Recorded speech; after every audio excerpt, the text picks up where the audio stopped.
Welcome to Podcast Batching Day. We are live every 2 hours throughout today with a guest for Strategy with Sally. It is the next 2 days we are doing podcast batching. So set your alarm for 7 a.m., 9 a.m., 11 a.m., 1 p.m., and maybe 3 p.m. I'm not sure if there's a guest in that time slot. Could be 6, but it is podcast batching day and we are rolling out, doing it live as always. But after the live, of course, it will get edited down and put onto the Strategy with Sally podcast. But hanging out with us here live gets you to see the behind the scenes and all the stuff we're doing and any bloopers that may pop up as well.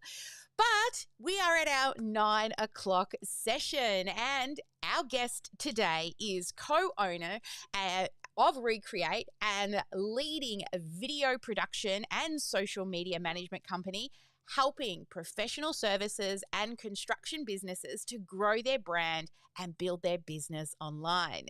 Now, these guys work alongside they both work together. One is the founder, one is also in content creating strategy, and they help clients to increase and attract talent to help businesses maximize their current client base. And they also are helping us with some content creation, and we've got some pretty cool things together in the pipeline. We might share a little something about that on the podcast.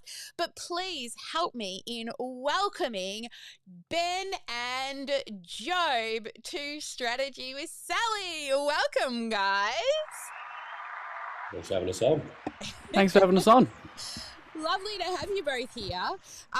So before we, get stuck into the podcast itself, I'd love to hear a bit of your backstories. Where did you start?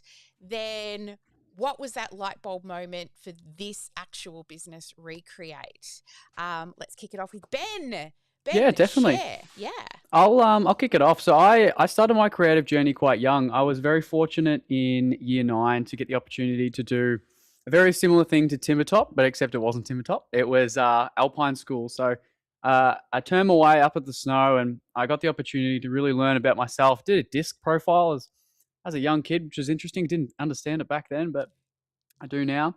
And part of the time away is I got to spend some time with a man called David Tatnell, and he came in and we were camping in the snow and we had a film camera. We got the opportunity to try photography under his education, and that was a bit of a light bulb moment for me. I really enjoyed it. When I came back as a 15-year-old to my school, I was like, right, I am keen. I want to learn the creative arts. And from there, basically, the school I had just didn't offer it. It wasn't suited for it. The next school I moved to as well didn't have it either. So I really branched out and started my own business. And from then, I was an absolute nerd, and I loved my video gaming and stuff. And because of that, I didn't get invited to a lot of the parties and things like that. So my into the parties was the photography and being able to shoot for the 21st birthdays, the 18th, and all those sorts of things. And so I started my career quite young. And it's funny, you can actually find that business. I don't tell too many people. So if you're watching, definitely don't go and look this up. But there's a Facebook page out there still called Inflex Photography. A little hand holding a speaker, and I thought it was the coolest thing ever. And yeah, that was the first business of mine doing my photography, and it really just snowballed from there. I've had a few different business partners in different businesses, and enjoyed the freelance journey quite well. Always had it happening in combination with a few other things in construction and things like that. But it really just transpired over the last 4 years that I, to be honest, nearly burnt out of being a freelancer entirely. And then when I was around that burnout stage, I had the studio at the time. So we've got the studio in South Geelong, and Recreate came about. The idea of Recreate came about. A partnership of good people came about, and here we are now, just trying to flip the model on its head, because we were tired of just running all the time for project to project, and not having that consistency where we couldn't build a team, build a culture, and really, yeah, build a space that was going to grow into something special. How long has Recreate been around for now? About 4 years. Yeah, awesome. Well, I love your space. We got to come out and visit your space the other day, and I love you've got a little podcast room, and you've got like a shooting studio and other kind of work area. But you've got little hubs all around that space to film all this cool content that you do. So yeah, well done. Congratulations, 4 years. That's good. What about you, Joe? What got you into this space? It was funny. I was studying law and commerce at the time, so I was like the complete opposite, I think, of a creative. And I had a friend of mine that just started showing me all these YouTube videos of how people were making lots of money through drop shipping and courses and all that sort of stuff. So my journey in was a little bit more uh, selfish and drawn in on like the get rich quick type things. And then I sold products for probably had 2 years, and me and a friend really got to learn a lot around like web design, advertising, content creation, like all of these different marketing skills are really, really good to learn. So it was a really good way of like, I suppose, like trial by fire. And we're really good at the marketing side, but as 19, 20 year olds, we were not very good at running business or managing stock. And the main reason I sort of moved away from it was I realized how important brand is, because the way that we were doing it, we didn't have a brand where we weren't promoting anything other than the product itself. And I really got to see how important that was, because as soon as we would start doing well with the product, there'd be 10 other businesses exactly like ours drawn up within a week. And that Mm, happened over and over again. And suddenly it would be pretty saturated. So, yeah, I moved away from that, started doing consulting and just jumping on calls with people and assisting them with all the stuff that I had learned around like how to improve their website, around advertising, around content creation, and that moved more and more into that like content creation and brand building aspect, and I got to learn a lot doing that over 4 years. But towards the end of that 4 years, I really found that I'm jumping on these calls with people. I'm giving them advice on what to do, but every time we catch up, they've only been able to make really small movements forward. mm. So that's when I started the agency and started, yeah, doing it for people, because I just found that was we were getting better results for the same amount of time. And uh, it's been like that for uh, well 4 years now as well. I merged my previous business with Recreate around the middle of last year, and yeah, it's been one of the best decisions I've ever made. I won't speak on behalf of Ben, but it's definitely been a great partnership that we've been able to create, and what we've been able to do with Recreate since, and just we've been better together rather than competing against each other. Yeah, well, that was going to be my next question. What brought the two of you together? What was that decision to merge? Well, it's a funny story actually. Like we we've actually known each other for a long time, Job and I. And funnily enough, when Job first started, he actually contracted me when I was a freelancer to come out to his house and take videos for him for his business. And at the time, I'm like, I was like, what is the angle of this? Like, what are these videos going to be used for? Because I was primarily back then an event photographer. I did a little bit of event videography. I was like, what is this guy doing? He's talking about short form video. He's talking about social media. This whole like, it's going to be this massive thing. And this is like, bear in mind, this is like 6 years ago. So Job was well ahead of the curve.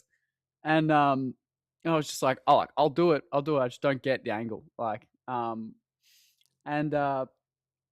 move ahead a couple of years. And Job's in similar spaces as us, pitching for same clients and stuff like that. And Joe would have campaigns and clients go out there that we knew were his, and we're like, well, like how come his stuff's doing so well? You know what I mean? Like, and we were on our side, and we were like, I'm sure Job, you had similar things. Like, how are we getting our footage to look so well, so good? Um, but we didn't have some of the results that Job had with, a different sort of vision of video. So we caught up, we shared, we collaborated, and it got to the point where I was basically like, I haven't got the skill sets you have. I just don't have the strategy that you have, and these sorts of things. And then I was like, admittedly, I think we could add a lot of value in regards to some of the quality aspects and the gear and processes that we have on that side of things. And yeah, from there it was just working out all the finer details and moving ahead with it. So from my side, would you add anything to that, Joba? No, I think he's being kind about one of the parts that like I really noticed was like we were getting good results from like the ideas and the strategy with clients, but transparent. I'm not a great videographer. I'm self-taught. I was using gear that gets by, but I really saw the need for like if I want to level up and play in the spaces that these guys are playing in, it's like how do we join these two things together? Great production and strategy, and yeah, that's all I would have added to it, Benny. But Yeah. Well, it's a nice team. Like Ash and I have been spending a bit of time with you with some cool things that we've got in the pipeline at the moment. Um, like, what would you say are your like weaknesses and I guess your strengths and how they work together? Because working as a team, like I will say just for myself and Ash, like Ash is super organized, right? She finds everything that is a mistake. She was just reading a contract last night and she says it says pages 5 of 3. She says, where's attention to detail? Right. So she's that person. I'm like, put it out, spelling mistakes and all. But I have her for all that compliance stuff and to make sure I turn up to my meetings on time. Where are your weaknesses that then help to fill the gap by the other person? Well, I think if we're talking about us two in the business, I think I've I'll talk about my strengths. So I Yeah. love systems. I love systems at the moment. I'm obsessed with AI. And it's this weird mix that I'm also a creative. So like my head's in the clouds a lot of the time, with ideas and things like that, and I'm all over the shop in, just idea land. But then I've got this nice mixture of systems, processes, and procedures that marry them up really well. Um, but I think my deficit is the ability to distill that down to a point where it can be brought on by the team and maintained. So that's where Job, I find, is my absolute knight in shining armor, because he understands the ideas and the vision of the ideas, and then can go, all right, slow down. Like, what's it actually gonna? How's it gonna help? What's the purpose of what you're doing? Skynet sounds cool, but why are we building Skynet? And yeah, it distills that down into a proper process and procedure that can actually be followed and understood. And I think that's the biggest thing with Joba is the patience you have to really you know distill things down in a manner that people are going to understand from a grassroots level. I think it's really important. Yeah, cool. What about you, Job? What's your strengths and weaknesses that help complement your partnership?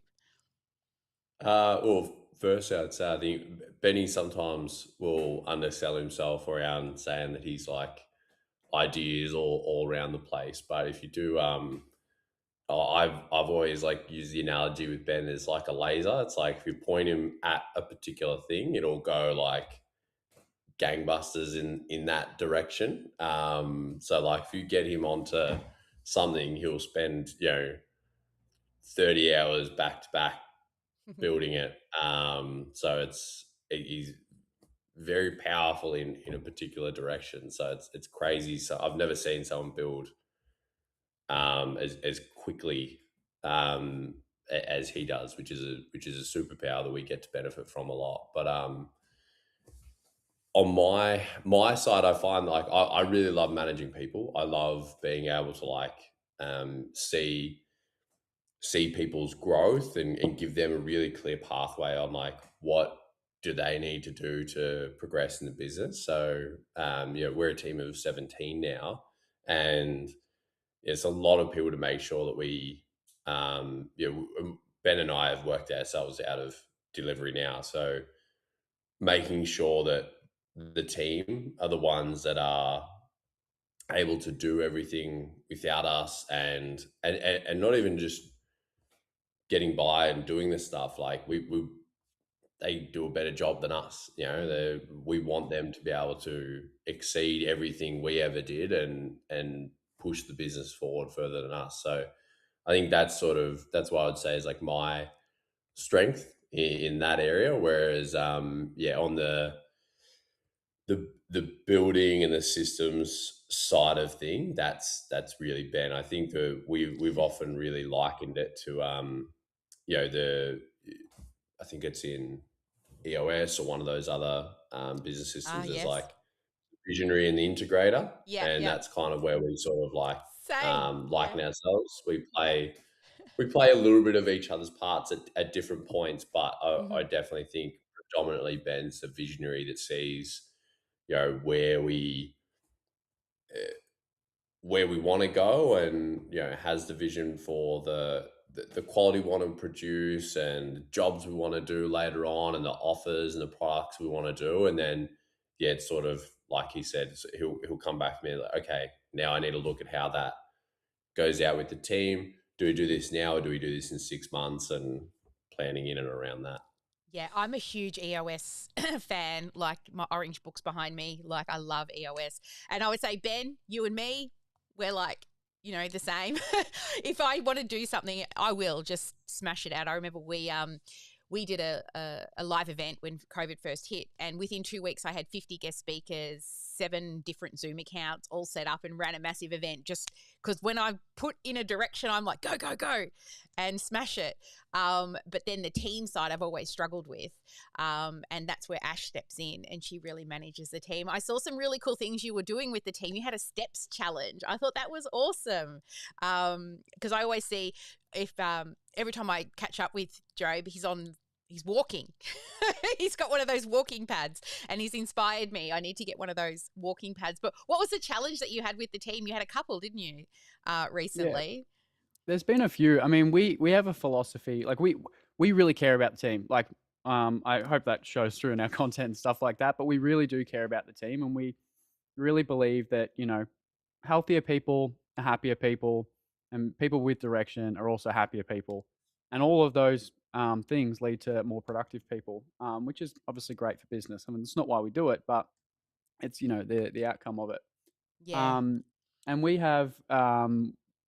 work in sprints, in like a sprint structure more so than quarters, and an 8 week sort of frame across the year, and 6 of them. Um, and we tie a lot of goals towards those sprints. So Joe manages like the team and stuff like that, um, sprint to sprint. But then we put in place these goals, and sometimes they're healthy habit goals around how many steps that we can do. Joe and I are trying to do 50 push-ups a day at the moment, and we're well behind. So there's going to be a day that we're just doing lots of push-ups. Um, but then there's also like other goals that we want to tackle as well, like the number of hours you read a day, or the amount of minutes that you meditate a day, the amount of water intake that you have per day, and all these things are like healthy habits that just contribute to you feeling better. And that all always leads back to the clarity and things like that. Yeah. But I'll let Joba speak on some of the other goals that we have as well that are more tied to, I suppose, the growth of the business. Yeah, I mean they're either pretty uh, normal business goals. It's like, okay, we want this amount of clients over here. Here's the amount of like different upsells and projects and stuff we do. Is probably, I'm not sure how it'd probably get too in the weeds to go too deep on Yeah. all of that. But Oh, good. we do. I think one thing around that is like we found. I think a lot of people can be like a lot of business owners can be really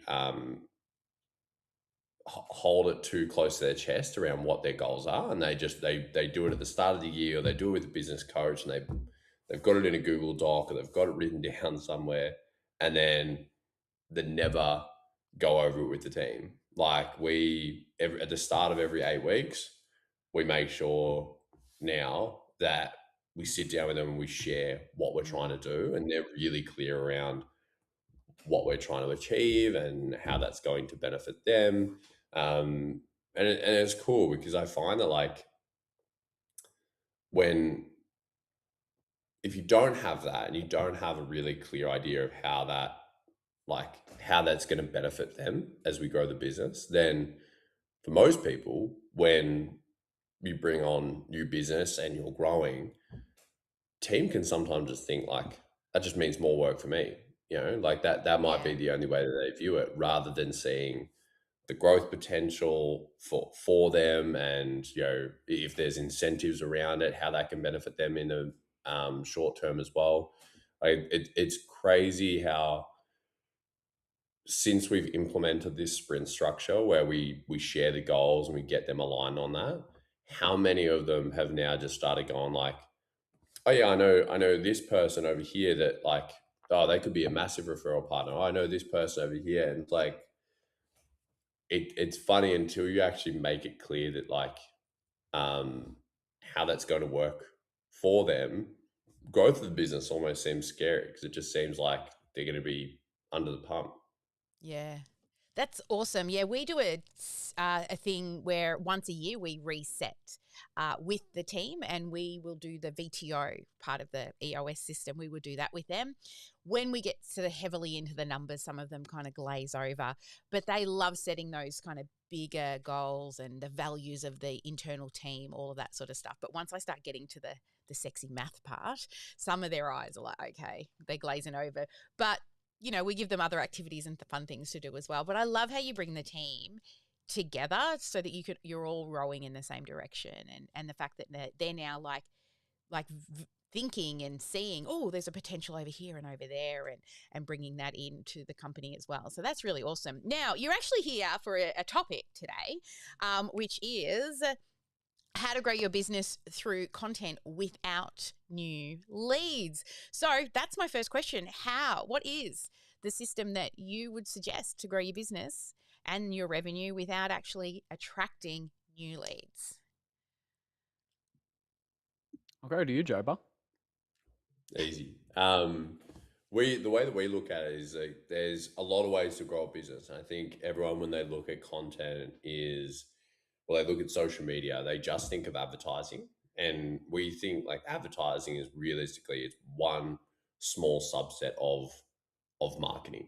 And the way that we look at content is like, well, how can we use it to position the brand as a more premium service or build more trust in a way that helps them to increase their prices? Because a lot of people they think about how they're going to grow their business and they just look at like, how can we just fill more people in the top? And it's like, well, could you also work with the same amount of people but increase your prices by 30 to 50%? Like, what would that actually do to the business? It's probably a much easier, funner business to run. And I think people often think as they're going to increase their price through getting better results for clients, which absolutely plays a part. But new clients are not the people that have had the experience of working with you. So all they see is the front end stuff. So that is, unless they are getting referred to you by someone that is an like ideal client that has got amazing results, is just going to be a raving fan for you. Most new people that are going to come across you, particularly online, that's all they're seeing. It's what's on the front end. So like your marketing has more to do with you increasing prices, in my opinion, than increasing the results that you Mm. get for clients. Yeah, Um, definitely. Yeah, good one. I like that very much. so increasing price is one of the levers that we Yep. that we look at, and when we're doing a strategy with a client, that might be one of their goals. Like we are not a premium. We do not look like a premium service at the moment. Like what we do on the back end, it doesn't look like that on the front end. So that might be one of the goals we look at. One of the other things we look at is, um, and most people have no idea what this looks like for them, but what is the average sales cycle? What is the average time it takes for someone to first come into your world to actually make a decision to buy? Now, most people just think feed new lead in, they're going to book a call immediately, and you get this all too well, Sally. I know, because you'll have all the systems that are nurturing people along the way.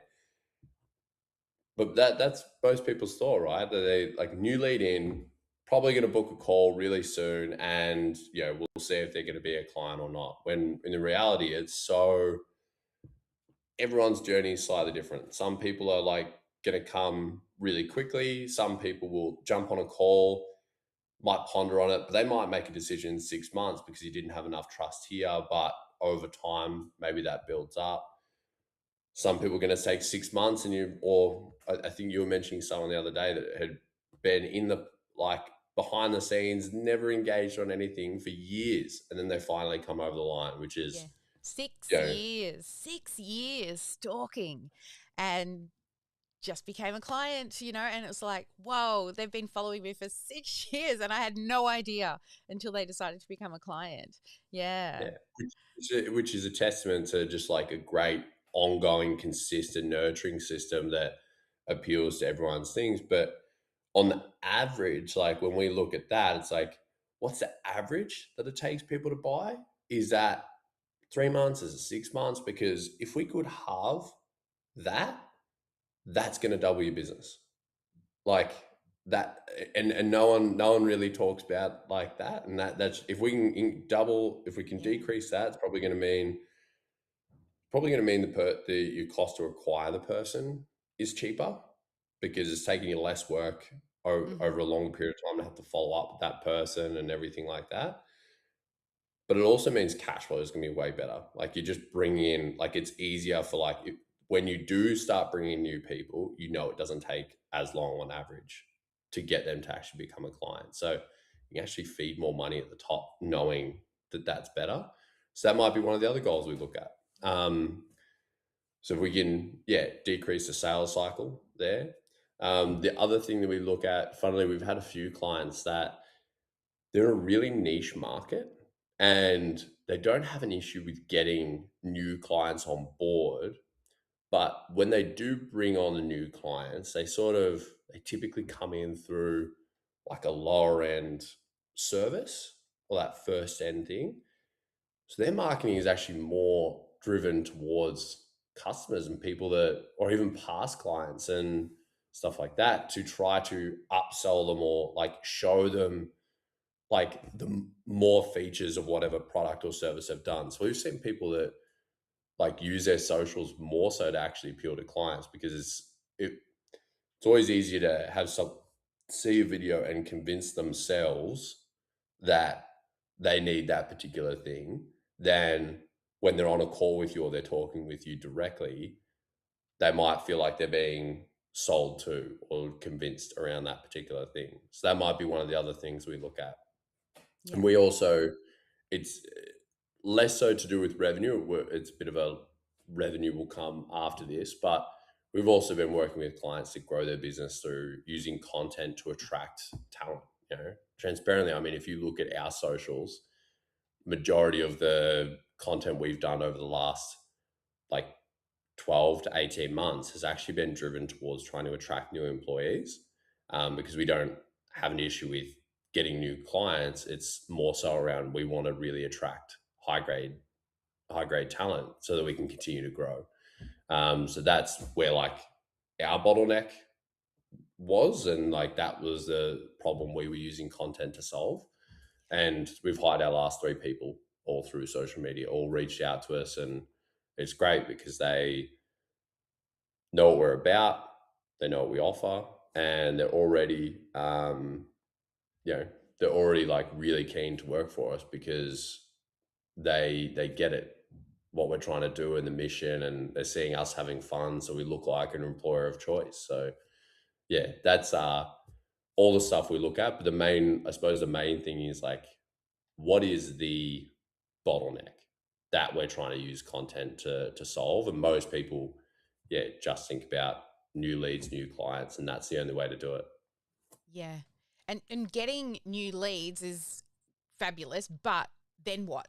right? What happens after you get that first initial email address, right? How are you nurturing? How are you taking care of them?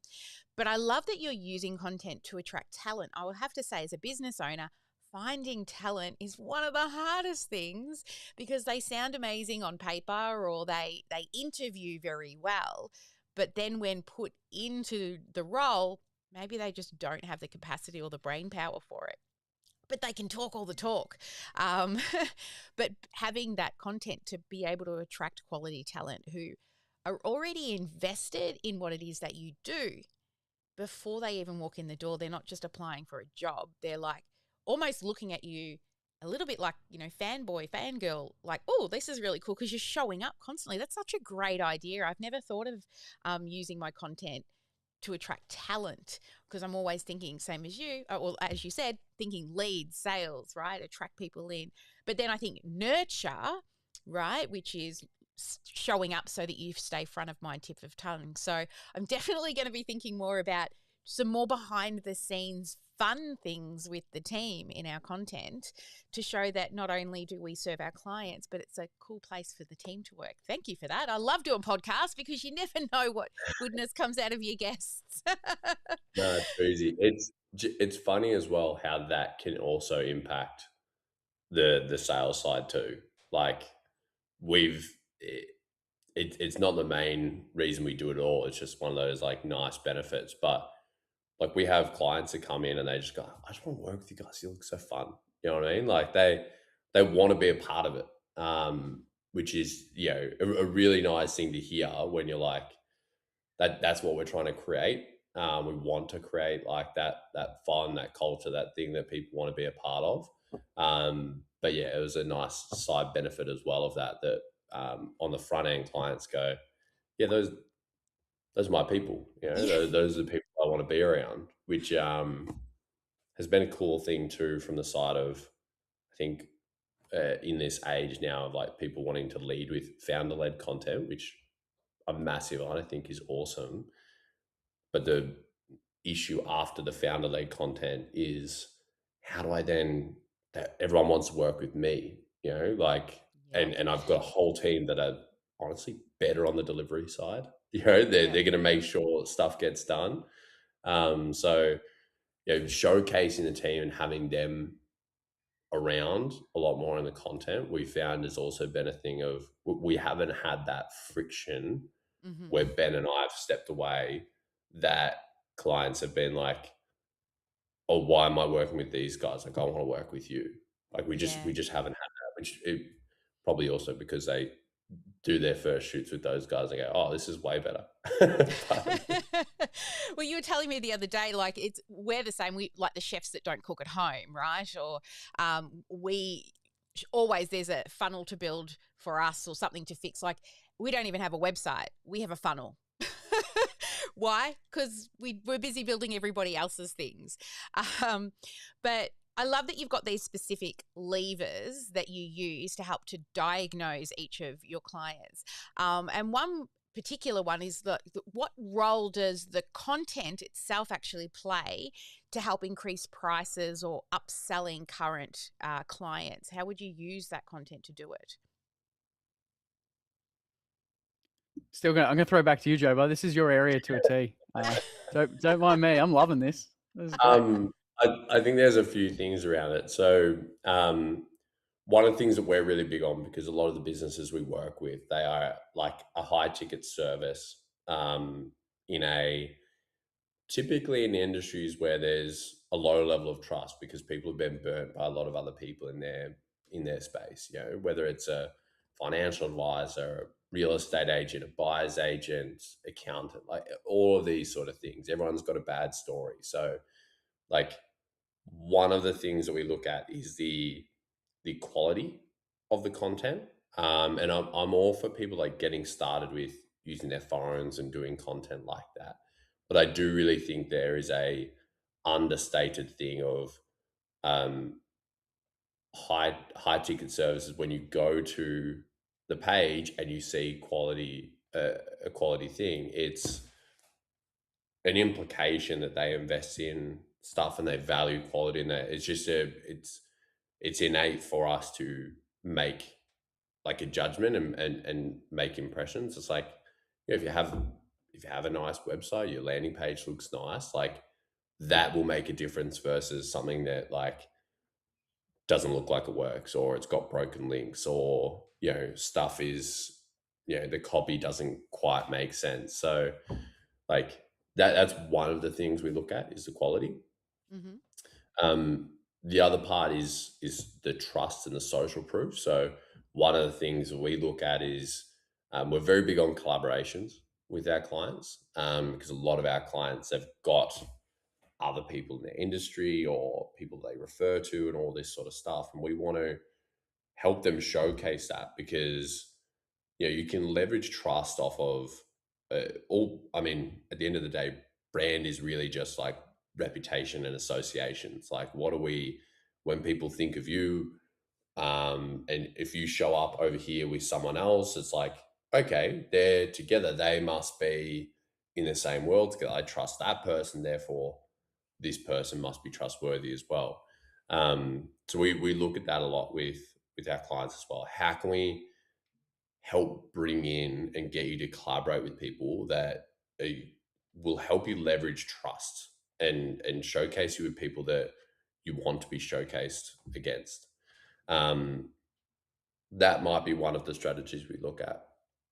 Another thing that we can look at is just like, how can we bring in more like client stories? How can we like bring in testimonials in a creative way? Like, I think most people just get someone to do a testimonial for them, and then the person comes on and say, yeah, it was awesome to work with this person. And it's like, it does okay on a landing page, but it's not content. So like, we Mm. really like, if we're going to do it for content, it's like, how do we creatively bring in that thing where it's like entertainment, it's like a story that you want to watch, but at the same time the message is coming through that, oh yeah, this person got that result off that person. So that might be another strategy that we look at. There's three. There's probably a bunch of other ones that we would look at depending on the different industries. Is there any other ones you would add in there, Ben? No, I don't think so. I think you've hit the nail on the head there, quite well.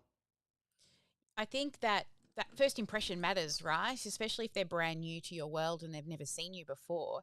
If they go to your page and they see something that looks very professional and has that, especially for service based businesses that sell high ticket offers, they want to work with somebody who makes them look like a high ticket offer business. And yeah, having really good quality content.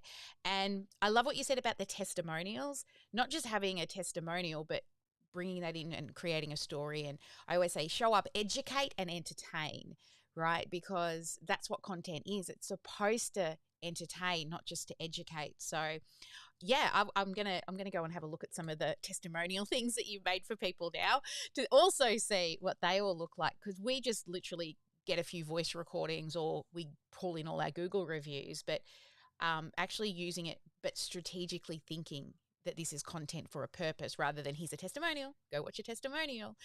Yeah, no, that's awesome. Such a great idea there. Now, you work with a lot of professional services and also construction businesses. What would you say is the most common sort of mistakes that you see them make with their online content? I think, to be honest, people just don't show the process. Like, we see it both in construction and in professional services. People are so connected to the end result. If you think real estate agents, it's the sold sticker. I think Mm, buyers agents, it's the wine bottle out the front of the house with a happy couple. Even construction businesses, right? It's the end product. It's the house. So I think people forget to show the process and show the journey. And it's easy to do because you get caught up in the doing. It's like, how can I make time to capture that frame going up, or the roof going on, or whatever it may be, the contracts being signed in the process. But as, like, we know that's all part of the story and the journey that people really connect to. A lot of the time, people don't connect to the end result. It's just the final thing. You know what I mean? So yeah, I think it's just such an important thing that we do for both professional service and construction is just capturing that journey and really trying to tell the stories throughout that process. How do you help them like pull that story out? What are some of the strategies you might use there? Well, a lot of the time it's just, it's those in-depth meetings where we don't just come in and go, okay, what's the project? We'll come in and capture the project. It's, what's the project mean to you, but also the people that you're delivering it to, whether that be the clients on the other end of it, whether it be a family purchasing a home or whether it be a new community getting, a new Woolworths, a new library, whatever the project may mean, and it's really like building the story around that. Yeah, awesome. Story is important, isn't it? It helps with that connection because then you're not just a business any longer as well. They can feel that kind of connection to each other. All right. Well, I want to get a little bit more sort of one-on-one with you both about, oh, hang on, we're not going to do that one just yet. We're going to go back to this one here. Go back to that one there. I guess just some questions about just your thoughts on things. So if you could give one piece of advice to a business owner about social media, what would it be? It's a pretty broad one, but I would say start now. Start now and build your brand. No matter how you think it's going to look, whether you think people are going to care about you, just start. You'll learn a lot, and you'll at least be putting something out there so that there is, even if it's just 10 extra people know about you, it's an audience that you didn't have. So just start. Yeah. What about you, Joe? What's one piece of advice you would give a business owner about Um, social? my my thing that I always say is like don't just look at it as advertising. Don't just look at it as a way to bring in new clients, because I really think that it is such a multi-pronged thing that helps you a lot more than just direct advertising. So yeah, I just be open to all of those other things, and you probably will get started a lot sooner. Yeah. What's one of the most surprising things that you've learned about audience engagement, right? Because you're putting content out there on social. So what's some of the surprising things you've learned about the engagement that content creates?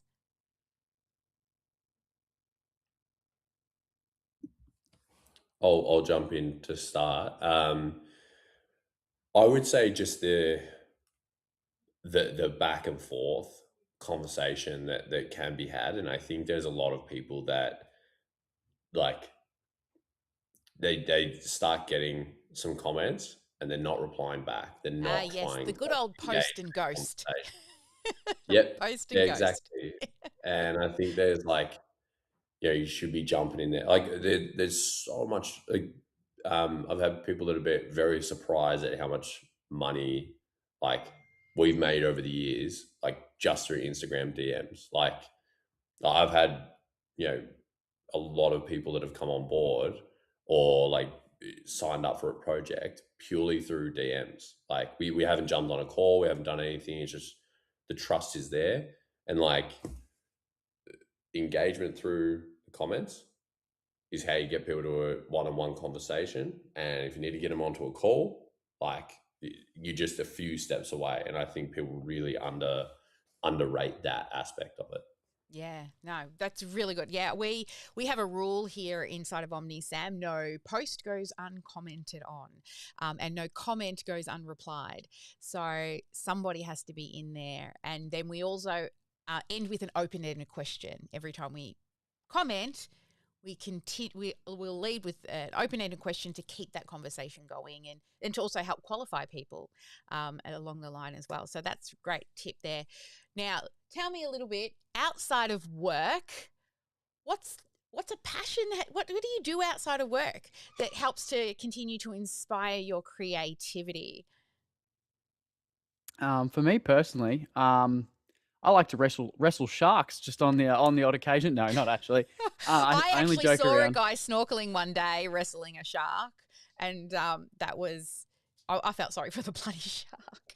Uh, I say that as a joke because I'm an avid scuba diver, and I have a Cool. very funny story. If you look at the top of my Instagram, if you get a chance, late last year I had a run in with a 7.5 foot 7 gill shark. And at the time, I was that and another 5.5 foot shark.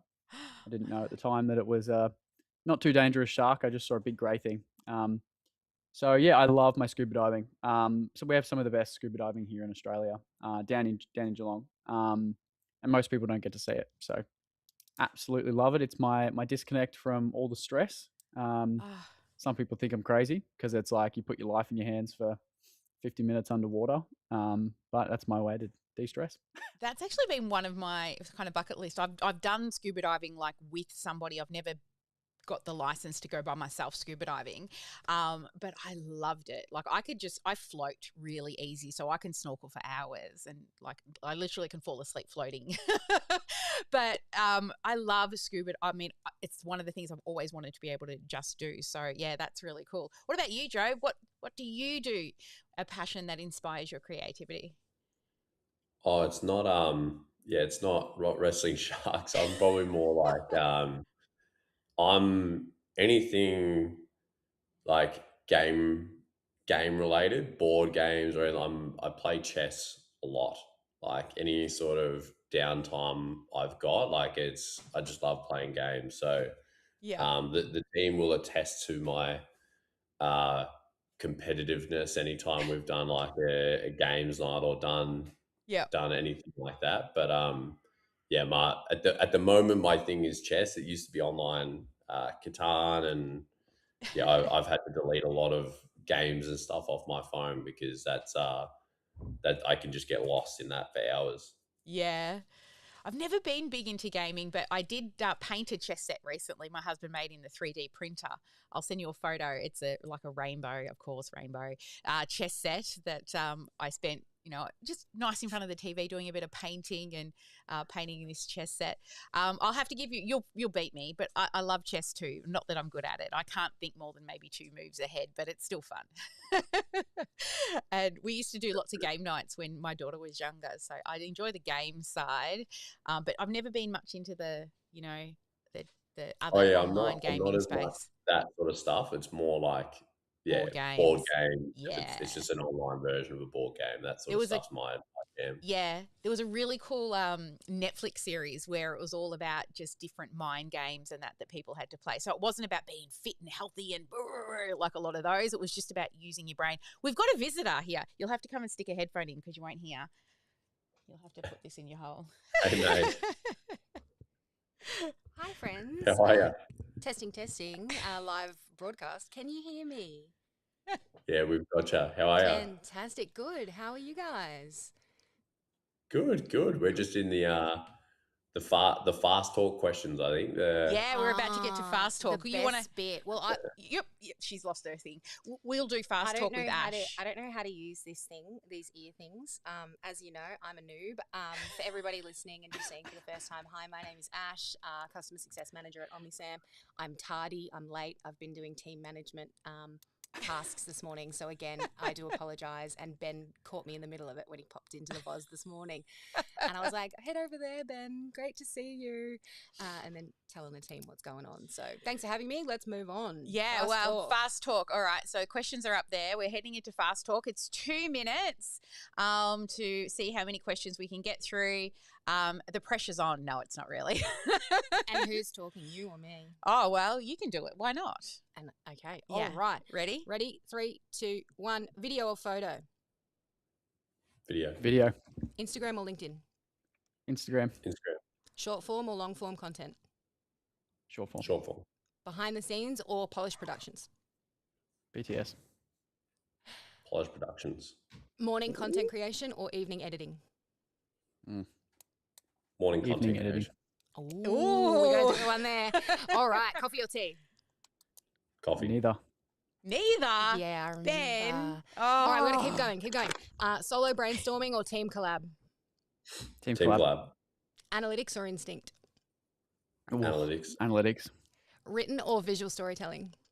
visual, Client calls or production work? client goals, production, Paid ads or organic reach? organic reach, organic, Creative freedom or client guidance? Creative Creative freedom. freedom.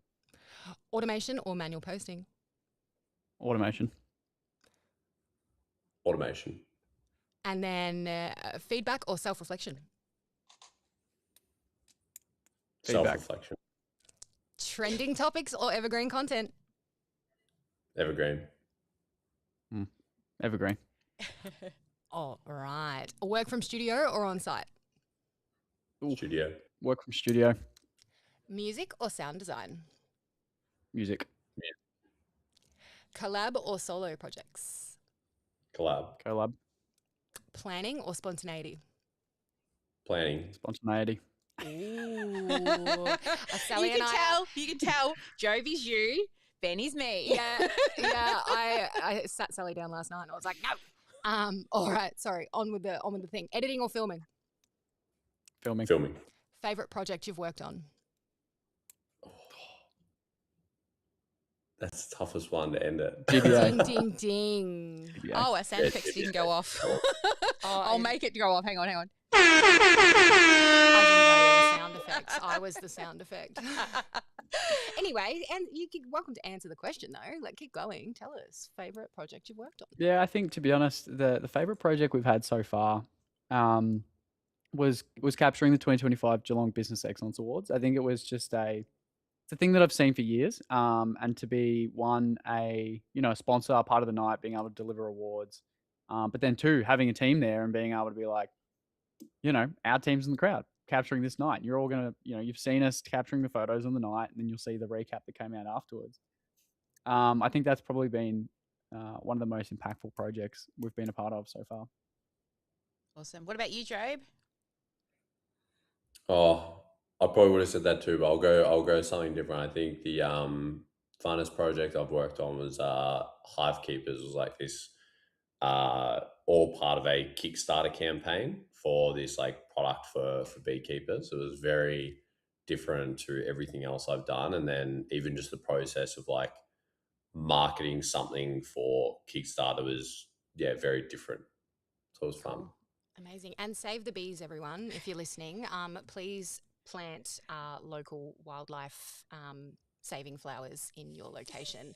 And I'm not condoning this, but please feel free to go and seed bomb nature strips for the bees, because it's good for the environment. And if we have no bees, we have a lot of not things. So just on that, please make sure you're looking after your bees. All right. So Mar always gets me to ask this question at the end. So you both have to say the question and then follow up with an answer. It is, my name is Jobe and I sparkle because, and my name is Ben and I sparkle because, and fill in the blank. Yeah, it's a hard one. Why do you sparkle, guys? What makes you sparkle? I love seeing Ben can say the it, cogs turning when we ask this question. You got one, Ben? Yeah, go for it. My name is Ben, and I sparkle more because I'm more than just a person with a camera. I'm a person with a team that is better than me, and systems that are also better than me. Oh, I love that, system. And Oh. you go team. Both. No, I love systems and team. And I just want to tack on to the end of that. All of us are better than one of us. I just want to add that in, because one of us, we might be great, but all of us is better because we all know different things. So Yeah, well, we've got that quote sticker that I see this you. is a different sticker. Yeah, it But says anyway. we work better together than we do alone. No, Ash it's has not. got It's let's get one income producing activity done every day. But anyway, all right, yeah, we work better together than we do alone, and all of us are better than none of us, or one of us. So I think that really reflects what you said there, Ben. Jobe, my name is Jobe, and I sparkle because My name is Jobe and I sparkle because no one can beat me at any games. Oh, and I've just asked him to play chess Ooh. with me, so I know Ooh. I'm done. All right, I don't play I chess. just But drew a challenge out. what kind of games are we talking? Are we talking video games, or are we talking like what you want to play? like chess. I was going to say Chess, 1v1 board at River. games, card games. 1v1 at River if you play League. If anyone here listens to League, what plays League? You let's wouldn't go. beat me in the top lane, mate. Yeah. Allawi main over here. Allawi sorry. main. Busy in the jungle. See you later. Yeah, fair enough. Probably never get a gank from you anyway. I die. I just die. I feed hard, but it's fun. Anyway, if you want to play a game, Jobe, I'm down. Pick something. We'll have a go. Yeah, we should have a games night. Skip We'll Bo. do a game. Sounds Skip good. Bo. Awesome, guys. Well, thank you so much for joining us. Now, if people want to learn more about you, where can they go? Recreate Best across way. all the socials. Oh, there you go. Yeah, recreate go. across all the socials. It's Ben Cook for myself, and then Jobe Neal again across all socials. Yep, you've hijacked all the names, which is great. That's what we recommend as well. Fabulous, guys. Thanks so much for joining us. It's always good to have catch up with you. Now, are we letting people know what's coming up? Have we started that yet? We've been in some planning phases, but we do have something coming up soon. The dates are fully solid now, right? We've locked in dates. Yes.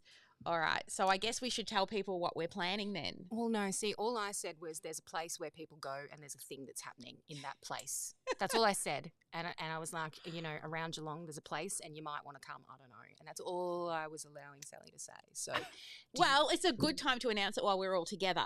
All right. You guys, do you want to take it away? I don't want to steal all the glamour. Go. Or Jobe's been awesome on the mic today, so we'll let Jobe take it away. We've got our Nurture to Convert event at the end of April. I believe it's the 30th of April. Correct me if I'm wrong, Ash. But it will be at Eden Oak in Geelong. So I'm sure we'll have some details down below, or if anyone wants details, we'll share that with them. But it's really along the same lines of everything we've talked about today around like using social media and what systems you need behind to actually nurture people so that we can try to reduce that sales cycle and convert more of those people that maybe might have slipped out of the funnel if we didn't hit them in all areas and in the right way. So doing that in a way as well, with the help of you guys in a way that's actually going to buy back a lot of time. So it's going to be a very interesting one for people to go along to. Yes, we're really looking forward to it. It will be practical as well. So it's not just feed you full of stuff and send you on your way. It'll be a bit practical as well, but super excited.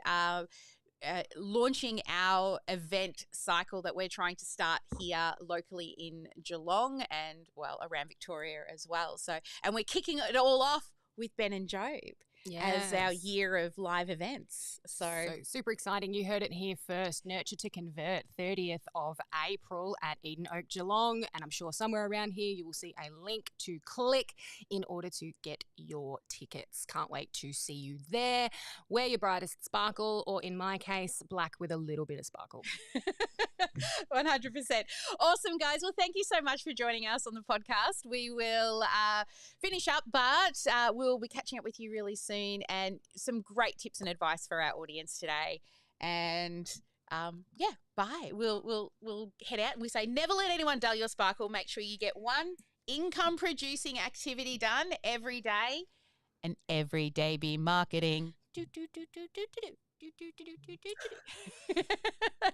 All right, thanks everyone. We'll see you on the next one in just under an hour. We'll be streaming again.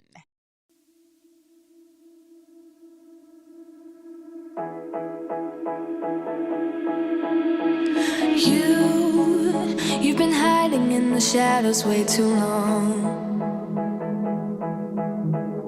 You always thought that you were weak, but babe, you're wrong. Yeah, you better step into the light, just give it a try. Think that it's time you let that spark out. You've been hiding in the shadows way too long.